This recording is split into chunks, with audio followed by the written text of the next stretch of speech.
അതിപ്പം കോടതിയുടെ തീരുമാനമല്ലേ.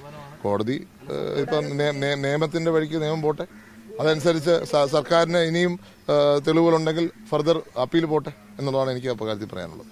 ഗൂഢാലോചന തെളിയിക്കാൻ സാധിച്ചിട്ടില്ല എന്നാണ് പറയുന്നത്. 1 മുതൽ 6 വരെയുള്ള പ്രതി കുറ്റക്കാരാണ്. ശിക്ഷ അടുത്ത ദിവസം വിധിക്കും. പക്ഷേ 7 മുതലുള്ള ഞാനിപ്പോൾ അതിൻ്റെ മെറിറ്റിലേക്ക് കടക്കുന്നില്ല. കാരണം എനിക്ക് അതിൻ്റെ മെറിറ്റ് എന്താണ്, അതിൻ്റെ കേസിൻ്റെ ഡീറ്റെയിൽസ് എന്താണെന്ന് അറിയില്ല. മെറിറ്റിലേക്ക് കടക്കുന്നില്ല.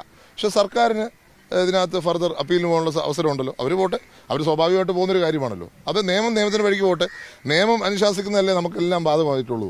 അതിനകത്ത് ഞാൻ ബാക്കി ഒരു കമന്റ് ഇപ്പോൾ ഈ സാഹചര്യത്തിൽ ഞാൻ പറയുന്നില്ല. കഴിഞ്ഞ ദിവസം ജമാഅത്തെ ഇസ്ലാമിയുടെ അടക്കം നേതാക്കന്മാരെ ഈ മുഖ്യമന്ത്രിയുമായി കണ്ട് ചർച്ച ചെയ്യുന്നതിന്റെ ചിത്രങ്ങളൊക്കെ പുറത്തു വിട്ടിരുന്നു. അതിനെക്കുറിച്ച് മുഖ്യമന്ത്രി ചോദിച്ചപ്പോൾ അതിനെ എതിർക്കുന്ന രീതിയിലുള്ള സമീപനമാണ് അദ്ദേഹത്തിന് ഉണ്ടായത്. അപ്പോൾ ഒരു കൃത്യമായുള്ള ധ്രുവീകരണത്തിന് CPM ശ്രമിച്ചിരുന്നു എന്നുള്ളതല്ലേ എൻ്റെ ഒരു തെളിവ് വരുന്നത്. ഞാൻ പറയുന്ന എല്ലാ കാലത്തും CPM ഇങ്ങനെ അടവ് നയം പ്രയോഗിക്കും.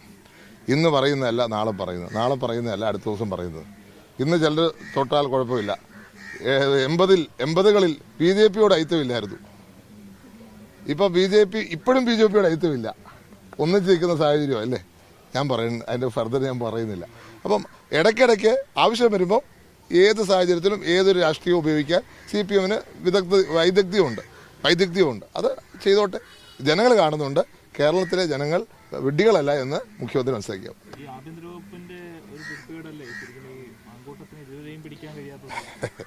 നമുക്ക് വിഷയം കേരളത്തിലെ ജനങ്ങളുടെ വികസനമാണ്, മാറ്റമാണ്. ഇവിടെ റോഡില്ലാത്തതാണ്. ഈ നാട്ടിൽ മെട്രോ ഇല്ലാത്തയാ. തിരുവനന്തപുരത്ത് മെട്രോ ഇല്ലാത്തയാ.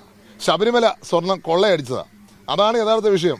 ബാക്കിയൊക്കെ നിയമം, ഞാൻ പറഞ്ഞില്ലേ, നിയമത്തിന് വഴിക്ക് പോകണം. ഇപ്പം നിയമം നടപ്പിലാക്കാൻ കഴിവില്ലാത്തൊരു സർക്കാർ ഇവിടെ ഉണ്ടെങ്കിൽ അതിനെ മാറ്റാനാണ് ജനങ്ങളിപ്പോൾ തീരുമാനിക്കാൻ പോകുന്നത്.